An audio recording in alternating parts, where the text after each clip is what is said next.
Hello everyone. तर आपण आज बघणार आहोत differences between the DNA and RNA. Okay, तर सगळ्यात पहिलं DNA चा फुल फॉर्म काय आहे? डीऑक्सीरायबोन्यूक्लिक ॲसिड. ओके, आणि RNAचं फुल फॉर्म काय आहे? रायबोन्यूक्लिक ॲसिड. ओके, तर स्ट्रक्चर बघूया आपण. तर डबल स्टँडर्ड आहे. DNA काय डबल स्टँडर्ड आहे आणि हेलिक्स इन स्ट्रक्चर. ओके, तर लक्षात हे एक ठेवायचं की सगळ्यात पहिलं DNA काय डबल स्टँडर्ड आहे आणि RNA काय आहे? सिंगल स्टँडर्ड आहे. नेक्स्ट आहे न्यूक्लियोटाइड. ओके, म्हणजे DNA पण न्यूक्लियोटाइड प्रेझेंट आहे आणि RNAमध्ये पण न्यूक्लियोटाइड प्रेझेंट आहे.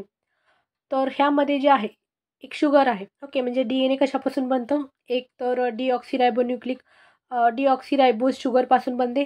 नायट्रोजन बेस आहे त्याच्यामध्ये आणि फॉस्फेट. तर ह्या 3 एलिमेंटमुळं काय DNA बनतात. ओके, आणि RNAमध्ये काय एक तर फॉस्फेट आहे, रायबोज शुगर आहे आणि नायट्रोजन बेस आहे. ओके, तर हेच डिफरन्स ठेवायचे. इथं डिऑक्सिरायबोज शुगर आहे आणि RNAमध्ये काय रायबोज शुगर आहे. ओके, आणि नेक्स्ट आहे नायट्रोजन बेसेस. ओके, तर नायट्रोजन बेसमध्ये DNA काय प्रेझेंट आहे?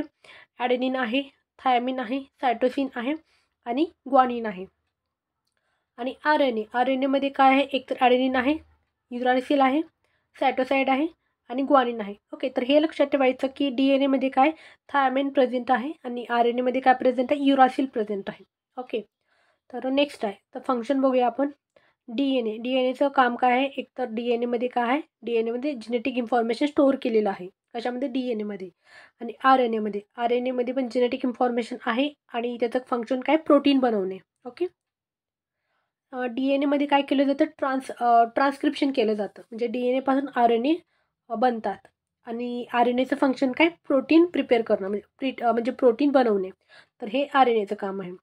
तर नेक्स्ट बघूया आपण function in the viruses. Okay, तर DNA जे व्हायरस आहेत ते म्हणजे ओन्ली वन प्रेझेंट. ओके, म्हणजे DNA व्हायरसमध्ये पण प्रेझेंट आहे आणि सगळ्यात जास्त जे RNA जे आहे. ओके, तर RNAमध्ये जे आहे त्याच्यामुळे खूप सारे व्हायरसेस वगैरे होतात. ओके, म्हणजे सगळ्या ज्या व्हायरसेसमध्ये RNA प्रेझेंट असतं. ओके, तर हे लक्षात ठेवा. नेक्स्ट आहे not present in the SARS COVID two आणि genetic code of the SARS COVID two. Okay, तर हे लक्षात ठेवायचे की DNAमध्ये जे आहे की जेव्हा फॉर एक्झाम्पल कोरोना झाला होता तर कोरोनामध्ये जे आहे ना ते DNAमध्ये प्रेझेंट नाही आहे. ओके, म्हणजे DNA ह्या व्हायरसमध्ये नव्हता, म्हणजे प्रेझेंट नाही आहे व्हायरसमध्ये आणि त्याच्यामध्ये काय प्रेझेंट होतं? जेनेटिक कोड होतं त्याच्यामध्ये. ओके, तर आपण इमेज बघूया आपण. ओके, तर RNAचा फुल फॉर्म आहे इथं रायबोन्यूक्लिक ॲसिड आणि DNAचा फुल फॉर्म आहे डिऑक्सिरायबोन्यूक्लिक ॲसिड. ओके, तर ॲडेनिन आहे, ग्वानिन आहे, सायटोसिन आहे, थायमिन. तर हे कशामध्ये? नायट्रोजन बेसिस कुठं आहे? हे सगळ्यात पहिलं DNA प्रेझेंट आहे. आणि RNAमध्ये काय ॲडेनिन आहे, ग्वानिन आहे, सायटोसिन आहे आणि RNAमध्ये काय युरासिल प्रेझेंट आहे. ओके, याचं स्ट्रक्चर बघायचं इम्पॉर्टंट आहे. इकडून पण खूप सारे MCQ वगैरे येऊ शकतात ह्याच्यामध्ये.